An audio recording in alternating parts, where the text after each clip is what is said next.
2004 के ओलंपिक में जब वो रेसिंग ट्रैक पे उतरा तो उसके देश को एक मेडल की उम्मीद कम से कम उससे जरूर थी, लेकिन जंक फूड ज्यादा खाने की वजह से और अपनी छोटी छोटी गलतियों की वजह से वो सेकंड लास्ट ही आ पाया। लेकिन उसने हार नहीं मानी, अपनी गलतियों पे काम किया और 2011 और 2015 के ओलंपिक्स में 8 गोल्ड मेडल जीत के सारी कसर निकाल दी। जी मैं बात कर रहा हूँ उसैन बोल्ट की। एक इंटरेस्टिंग फैक्ट बताता हूँ, पिछले 3 ओलंपिक में उसैन बोल्ट सिर्फ 115 सेकेंड ही भागे और 115 सेकंड के लिए उन्हें 119 मिलियन डॉलर्स मिले, यानी कि हर एक सेकंड के लिए approximately $1 million.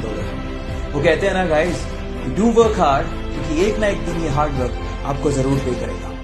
Guys 2 life saving hack आप लोगों से शेयर करता हूं। नंबर 1, अगर आपको मच्छर काट जाए और बहुत ज्यादा खुजली हो रही हो, इन दैट केस आप नेल पॉलिश लो और उस जगह पे वो नेल पॉलिश लगा लो, आपकी खुजली बहुत ज्यादा कम हो जाएगी। नंबर 2, अगर आप प्याज काट रहे हो और बहुत ज्यादा आंखों से आंसू निकल रहे हैं, इन दैट केस आप च्युइंगम चबा के प्याज काटिए, आपकी आंखों से आंसू आने बहुत ज्यादा कम हो जाएंगे। इन हैक्स को लोगों के साथ शेयर जरूर करिएगा ताकि आपके साथ साथ लोगों को भी फायदा पहुंचे। Thank you. Guys, Bill Gates कहते हैं कि मैं एक एग्जाम में कुछ पेपर में फेल हो गया, लेकिन मेरे सारे दोस्त उसमें पास हो गए। लेकिन आज जो एग्जाम में पास हो गए थे वो मेरी कंपनी में काम करते हैं और मैं उस कंपनी का मालिक हूं। गाइस, ये बात आप लोग याद रखिएगा कि अगर आप गरीब पैदा हुए हो तो उसमें आपकी कोई गलती नहीं है, लेकिन अगर आप गरीब मर गए तो इसमें 100% आप ही की गलती है। इसीलिए फेल होने से मत डरो, आगे बढ़ो, गलतियों से सीखो और वो करके दिखाओ जिसकी दुनिया सिर्फ सपने देखती है। क्या कहते हो आप लोग? लिखो अभी, यस आई कैन। चलिए गाइस, मैं आप लोगों को 2 और इंटरेस्टिंग फैक्ट बताता हूं।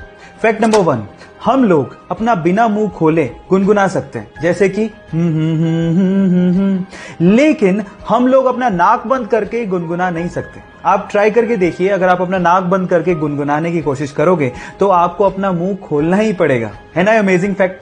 फैक्ट नंबर 2, आप लोगों ने कॉर्न यानी कि मक्का तो खाया होगा जिसमें पीले कलर के यूजुअली दाने होते हैं, लेकिन क्या आप लोगों ने रंग बिरंगे कलर के दाने वाला कॉर्न यानी कि मक्का कभी खाया है? जी हां, ऐसा मक्का भी होता है। इस मक्के को हम लोग ग्लास जैम कॉर्न कहते हैं, जो बहुत ही यूनिक तरीके से उगाया जाता है। ये दोनों इंटरेस्टिंग फैक्ट आपको जान के कैसा लगा, चैट सेक्शन में लिखना मत भूलिएगा। वो साल भर से इस रेस के लिए तैयारी कर रहा था, वो जीत का दावेदार भी था, लेकिन जैसे उसने ट्रैक पर दौड़ना शुरू किया, थोड़ी देर में ही उसके पैर की मांसपेशियों में खिंचाव आ गया और वो कराते हुए ट्रैक पर ही बैठ गया।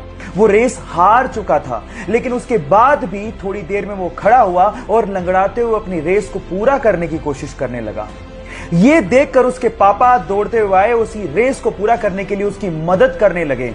यह देखकर पूरा स्टेडियम उसके लिए तालियां बजाने लगा। गाइस, यहां सीखने लायक बात यह है कि जिंदगी में रेस को जीतने की बजाय रेस को पूरा करना ज्यादा मायने रखता है। गाइस, क्या आप जानते हैं कि इस दुनिया में सबसे ज्यादा पावरफुल पासपोर्ट कौन से देश के लोगों का है? डोंट वरी, मैं आपको बताता हूं। वो देश है जापान, जहां के लोग सिर्फ अपने पासपोर्ट के बलबूते पर इस पूरी ही दुनिया के 191 देशों में वीजा ऑन अराइवल या फिर फ्री वीजा से जा सकते हैं।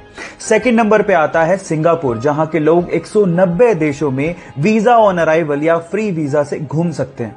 अब आप लोगों के दिमाग में सवाल आ रहा होगा कि इंडियन पासपोर्ट के क्या हाल हैं, तो मैं आपको बताता हूं। इंडियन पासपोर्ट के थ्रू यानी कि हम लोग सिर्फ 60 कंट्रीज में वीजा ऑन अराइवल या फ्री वीजा के घूम सकते हैं। ये फैक्ट जान के आपको कैसा लगा, चैट सेक्शन में लिखना मत भूलिएगा। गाइस, ये तो आपको पता ही है कि हमारे देश में सड़कों का जाल बिछा हुआ है और बहुत सारी सड़कें एक दूसरे से इंटरकनेक्टेड भी हैं और हर साल नई सड़कों का निर्माण कंटिन्यूअसली हो रहा है। लेकिन मैं अगर आपसे सवाल पूछूं कि हमारे देश में ऐसी कौन सी जगह है जहां पर रोडवेज या यूं कहें कि सारी सड़कें समाप्त हो जाती हैं, खत्म हो जाती हैं, मतलब सड़कों का एंडिंग पॉइंट कौन सा है, तो आप लोग क्या जवाब देंगे? डोंट वरी, मैं आपको बताता हूं। उस जगह का नाम है धनुष कोटी और वो तमिलनाडु स्टेट में है और उसे इंडिया का एंडिंग पॉइंट भी कहा जाता है। गाइस, क्या इसके पहले तक के फैक्ट आप जानते थे? और अगर नहीं जानते थे तो चैनल को सब्सक्राइब करना मत भूलिएगा और अगर आप इंस्टाग्राम पे देख रहे हैं तो मुझे फॉलो करना मत भूलिएगा। मिलता है अगली वीडियो में। गाइस, क्या आपको पता है कि इंडिया की सबसे धीमी रफ्तार से चलने वाली ट्रेन का नाम क्या है? डोंट वरी, मैं आपको बताता हूं। सबसे धीमी रफ्तार से चलने वाली ट्रेन का नाम है मेट्टुपालयम ऊटी नीलगिरी पैसेंजर ट्रेन, जो कि मात्र 10 किलोमीटर पर आवर के हिसाब से चलती है, जो कि हमारे ही देश की सबसे फास्टेस्ट ट्रेन से लगभग 16 गुना धीमे चलती है। अब आप लोग सोच रहे होंगे कि इससे बढ़िया तो मैं पैदल ही निकल जाऊं, लेकिन ये ट्रेन इसलिए इतना धीमे चलती है क्योंकि ये ट्रेन पहाड़ों से होकर निकलती है। लेकिन जब आप इसकी सवारी करेंगे और बाहर का नजारा देखेंगे तो आप इतने मंत्रमुग्ध हो जाएंगे कि आप लोग ये शुक्र मनाएंगे कि ये ट्रेन इतना धीमे चलती है। क्या आपको इसके पहले तक इफेक्ट पता था? और अगर नहीं पता था तो चैट सेक्शन में लिखना मत